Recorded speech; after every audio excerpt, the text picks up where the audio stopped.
Good morning, all of you. Today I am with my new topic, architecture. Today I am explaining you about architecture. First, I am sharing the topic, architecture.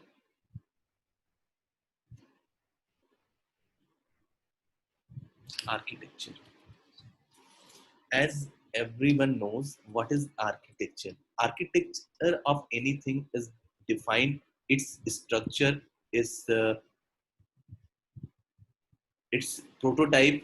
Here in the software, we can say architecture is visualizing, specifying, constructing, and documenting a software intensive system. Demands that the system be viewed from a number of perspectives. Different stakeholders send users, analysts, developers, systems, integrators, testers, technical writers, and project manager research. Bring different agents to a project and each looks at that system in different ways at different times. Over the project's life, a system's architecture is perhaps the most important artifact that can be used to manage these different viewpoints and thus control the iterative and incremental deployment of a system throughout its life cycle.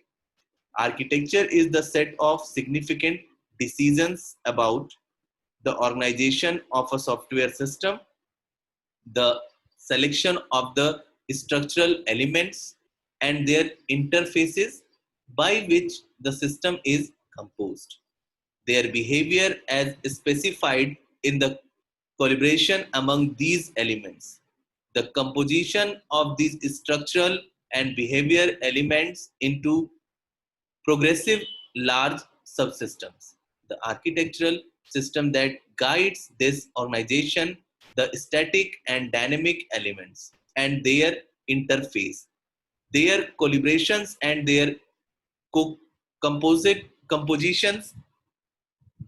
Software architecture is not only concerned with structure and behavior, but also we use functionality, performance, realize, resilience, reuse, comprehensibility, economic and technology constraints, and trade-offs and aesthetic concerns.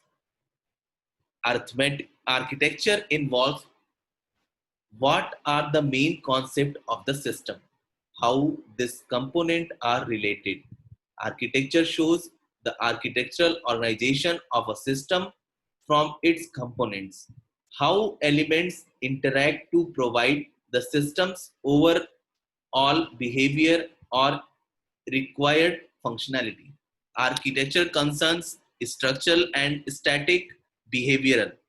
Architecture is a set of significant decisions about the organization of a system.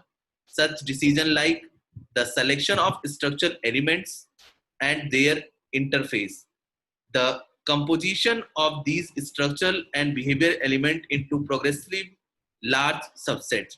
In a real world system is used by different users.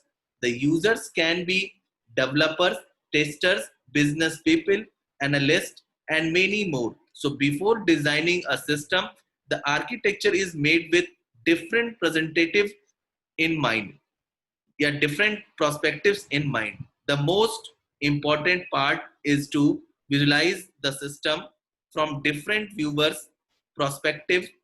The better we understand, the better we make the system. UML plays an important role in defining different perspectives of a system. These perspectives are given here: designing, implementation, process, and deployment. This These four different perspectives of a system. These perspectives are shown in the given structure, given architecture, given figure, as illustrates the architecture of a software intensive system can best be described by five interlocking views. Each view is a projection into the organization and structure of the system, focused on a particular aspect of the system.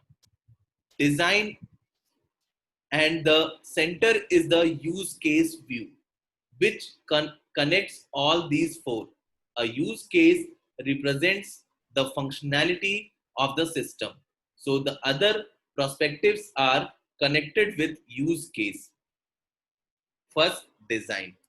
Design of a system consists of classes, interface, and collaboration.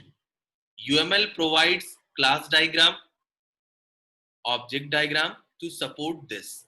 Implementation.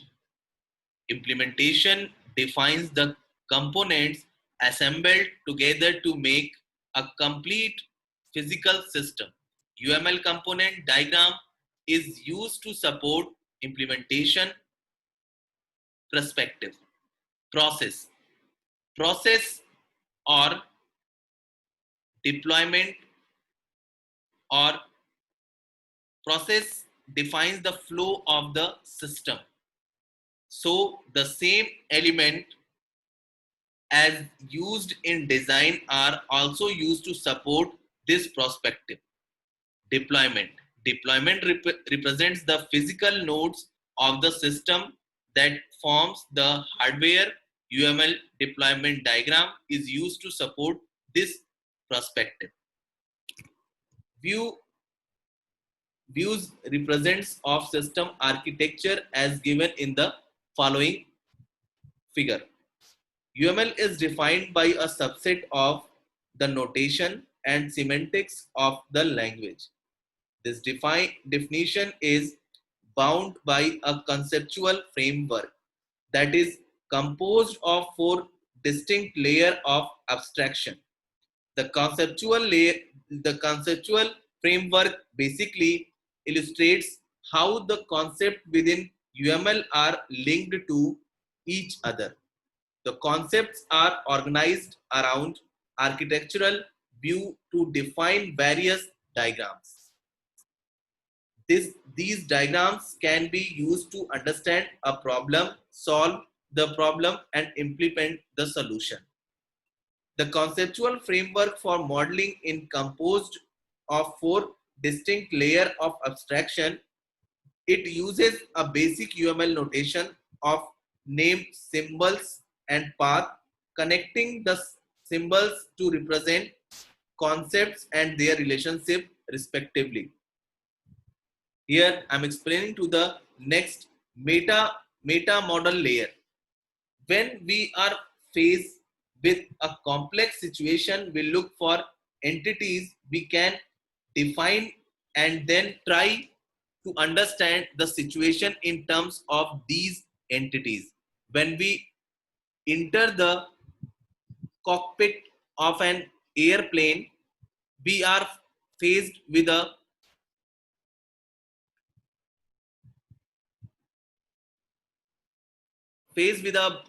bewildering array of instruments and meters. We look for familiar objects such as LEDs, voltmeters, ammeters, switches, etc. on the control panel and attempt to connect the functioning of the various entities together to arrive at a partial understanding of the overall function, or at a more simplistic and familiar label. Every time we read something new, we gather the importance of what we have ready by string together the meaning of familiar word in the context of the subject matter. As mentioned earlier, UML defines everything in terms of concept. The software analyst has full freedom to interpret and add to these concepts as required to express the objectives of the problem and the requirement of the solution. These concepts are used to build models of the required system from different perspectives. It even formally defines these concepts with the help of the concept of thing This concept describes anything that can be defined. In that sense, it is to the concept of an entity, but it more broad ranking that an entity. Even the relationship among entities can be regarded as a thing. When UML is used to model problem domains, it first attempts to abstract these entities and their interrelationships from the problem domain, which will be used to solve the problem. These are let classified as classes or object, association or link. For instance, the various things that can be identified from a personal management project may be employee, manager, and work for. The employee thing can be represented as shown in the figure. The things is represented using the inner rectangular icon carrying the name of the thing. On the outer rectangle in this figure, well as the other figures, is used to enclose this. It serves other purpose. The various things are used to build a model which form the basic of all other UML models. It is therefore called UML architecture. Now moving to the next. The use case view of a system encompasses the use cases that describe the behavior of the system as seen by its end users, analysts, and testers. This view does not really specify the organization of a software system, rather, it exists to specify the force that shape the system's architecture. With the UML, the static aspects of this view are captured in use case diagram. The dynamic aspects of this view are captured in interaction diagrams, state diagrams, and activity diagrams. The design view of a system. This is the next. In this system encompasses the classes, interface, and collaborations with form the vocabulary of the problem and its solution. This view primarily supports the functional requirements of the system, meaning the services that the system should provide to its end user. With the UML, the static aspects of this view are captured in class diagrams and object diagrams.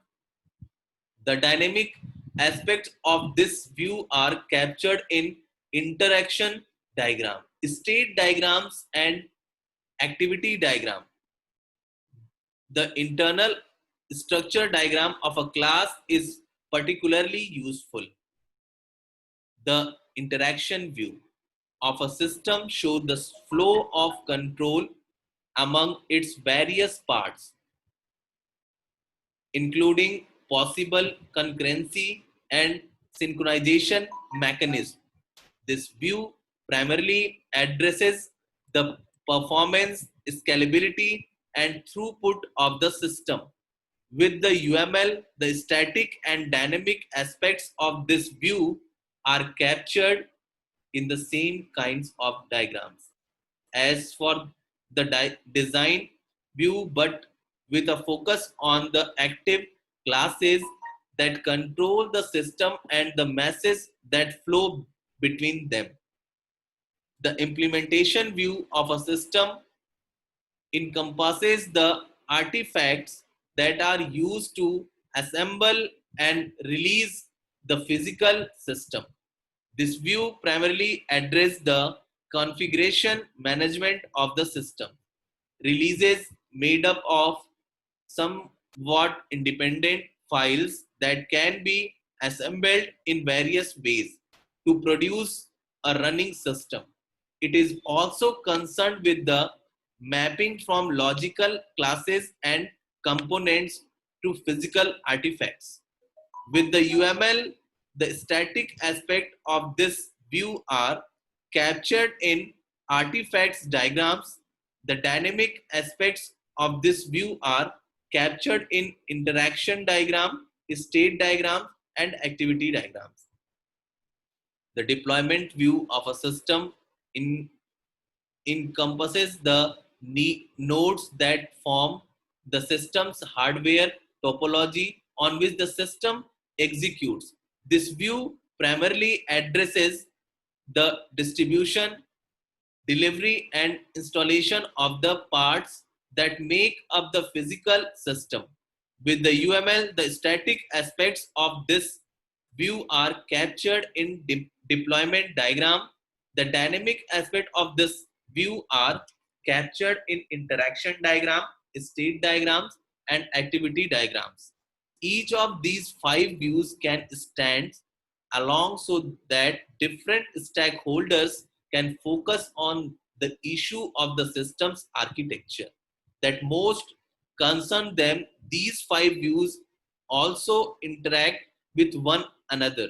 Node in the deployment view hold components in the implementation view that in turns represent the physical realization of classes, interfaces, collaborations, and active classes from the design and process views. The UML permits you to express each of these five views.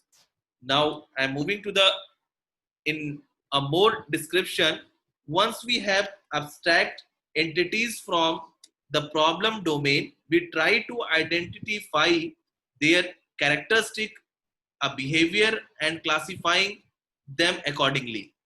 The meta model layer is concerned with the concept of the object oriented programming that form a core of UML and the relationship among them. The concept are class, object, link, and association. All these are instances of the meta models. Things concept. Concepts like class, object, association, link. Class, this concept define a set of objects with common structure and behavior features, relationship and semantics. It is used to model a set of entities with common characteristic. Object, an object is an instance of class. It is used to model a particular entity. Association, this concept defines a set of links with common structural and behavioral features, relationship, and semantics. It is used to model a set of entity relationship with common characteristic. Link. A link is an instance of an association. It is used to model a relationship between two or more entities. Relationship. Instance of links and objects are instance of association and classes respectively. They are related to associations and classes using the instance of relationship. Association and links related classes and objects respectively using relate relationship. Concepts can be regarded as classes and the paths join them a association. Each association has multiplicity or cardinality related with it. Cardinality and multiplicity defined as cardinality specify how many object instance of a class are related with single object instance of the other class in the association. It is depicted on the path linking the classes, close the classes. It is counting of the object instance 0 or more. An object may be connected to itself by 0 or more links. So we put a star on the path linking the object and link. Classes near the link class A class may have 0 or more objects and may participate in 0 or more association. One or more, a link relates one or more objects. So we put one on the path linking the object and link classes near the object class.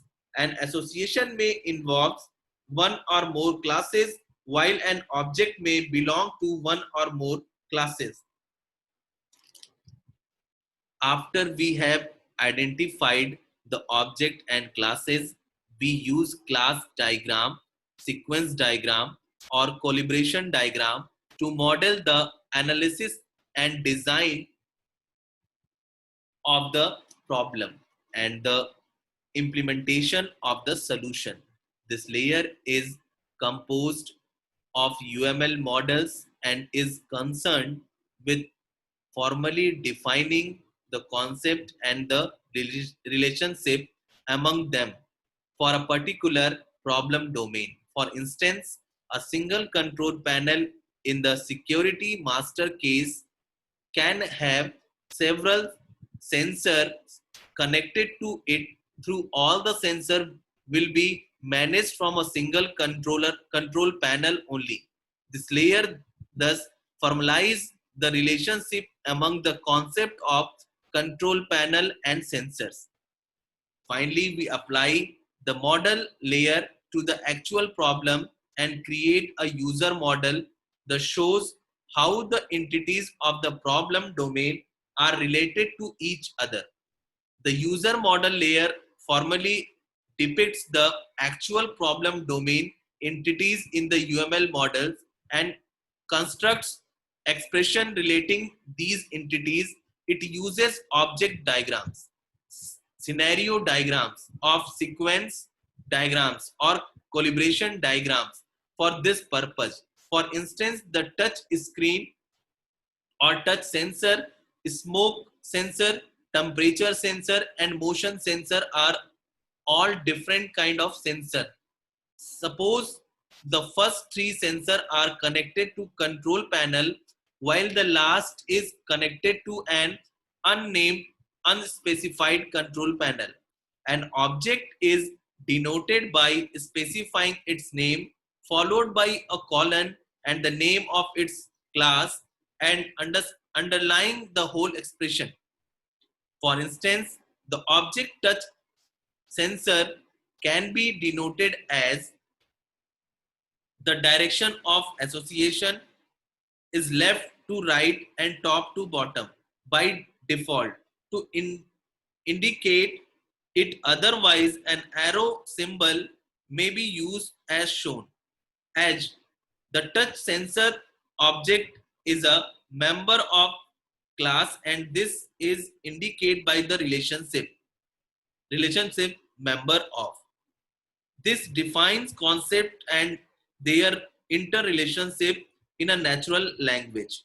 This makes them vulnerable to varying interpretation. Further, the model does not formally describe the notation that is used to express the concept. The UML meta model must therefore be refined further to include a notation guide and specify constant or rules applying to the concept. This removes all ambiguity in expression understanding UML concept. The UML model is composed of a number of modeling elements that are used to express various concepts and their relationship. These elements may be organized into semantically related groups called package. The elements in a package have strong cohesion with each other but are loosely coupled with the elements of the other package. The relationship between the elements of the package can be denoted by a arrow. Further, the direction of the arrow indicates the dependency in the relationship. The source from where the arrow start, it depends upon the existence of the target package where the arrow ends. The UML model consists of the following package. Foundation package. This package defines the concept of structural modeling and language extensions. In other words, its elements are used to model the structure of the system under design and the user defined language extension. It is composite package that further contains member package. This package defines the different data types that can be used in model. This package defines the core or basic concept of UML. These concepts are concerned with classes and association. Their logic or semantics is just enough to describe the rest of UML. Package defines the rest of the UML core concept that were not covered by the core package and thus extend the utility of that package. Some of the concepts covered by this package include nodes or comment, dependencies, template, components, and nodes. This package defines the concept that can be used to customize or extend the language. These concepts include stereotype, tag, values, and constraints. Behavior element package. This is also a composite package containing member package that define the concept used to model the behavior of the system. Architectural view. A system under design may be modeled from several perspectives in order to gain an in-depth understanding of the system. The different perspectives are called architectural view. Practically speaking, they are abstraction of the model, organizing of the information contained in the model in different ways. They can be used to construct graphical representation of the model in the form of diagram. Diagram help to express the information contained in a model to the users in a visual formats. Now moving to the next. This is a software development life cycle. The UML is largely process independent, meaning that it is not tied to any particular software development life cycle. However, to get the most benefit from the UML, you should consider a process that is use case driven, architectural centric, iterative, and incremental. Use case driven means that use cases are used as a primary artifact for establishing the desired behavior of the system, for verifying and validating the system's architecture, for testing, and for communicating among the stakeholder of the project. Architectural centric means that a system's architecture is used as a primary artifact for conceptualizing, constructing, managing, and evolving the system under development. An iterative and iterative process is one that managing a stream of executable releases. An incremental process is one that involves the continuous integration of the system's architecture to produce these releases, with each new release embodying incremental improvements over the other.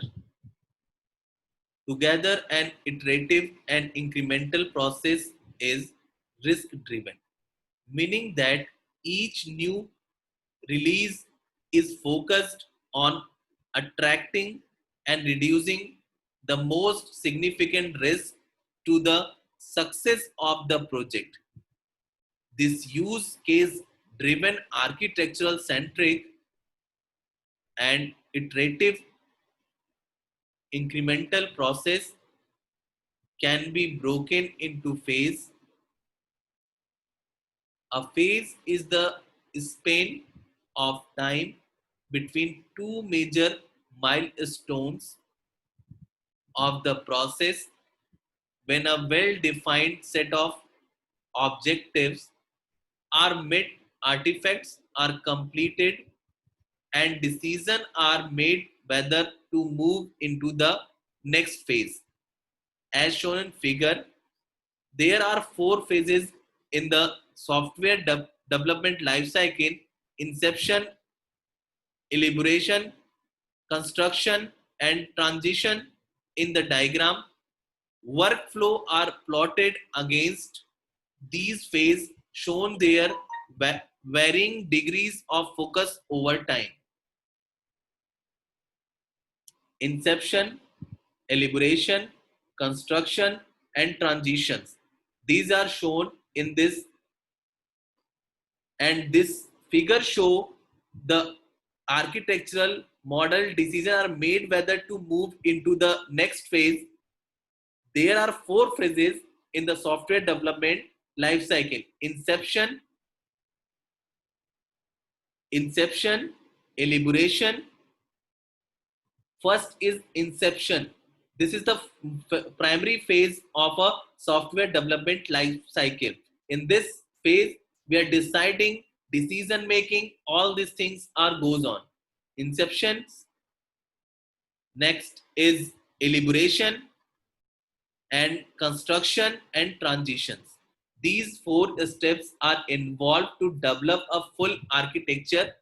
Inception is the first phase of the process when the seed idea for the development is brought up to the point of being engaged, least internally sufficiently well founded to warranty entering into the elaboration phase. Next, elaboration phase is the second phase of the process when the product requirements and architecture are defined. In this phase, the requirements are articulate, prioritized, and baseline. A system's requirements may range from general vision statement to price evolution criteria, each specifying particular functional or non-functional behavior and each providing a basic for testing. Construction is the third phase of the process when the software is brought from an executable architectural baseline to being ready to be transitioned to the user community. Here also the system's requirements and especially its evolution criteria are constantly remixed against the business need of the project, and resources are allocated as appropriate to actively attack risk to the project. Transition is the fourth phase of the process when the software is delivered to the user community. Rarely does the software development process end here, for even during this phase, the system is continuously improved, bugs are eradicated, and features that didn't make an earlier release are added. One element that distinguishes this process and that cuts across all four process phases is an iteration. An iteration is a distinct set of work tasks with a baseline plane and evolution criteria that results in a executable system that can be run, tested and evaluated.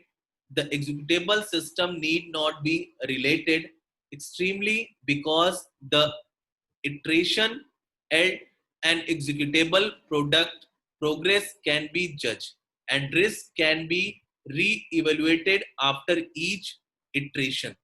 This means that the software development lifecycle can be characterized as involving a continuous stream of executable release of the system's architecture with a mid course correction after each iteration to mitigate potential risk. It is this emphasis on architecture as an important artifact that derives the UML to focus on modeling the different views of the system architecture. Thank you, friends. I'm stopping here.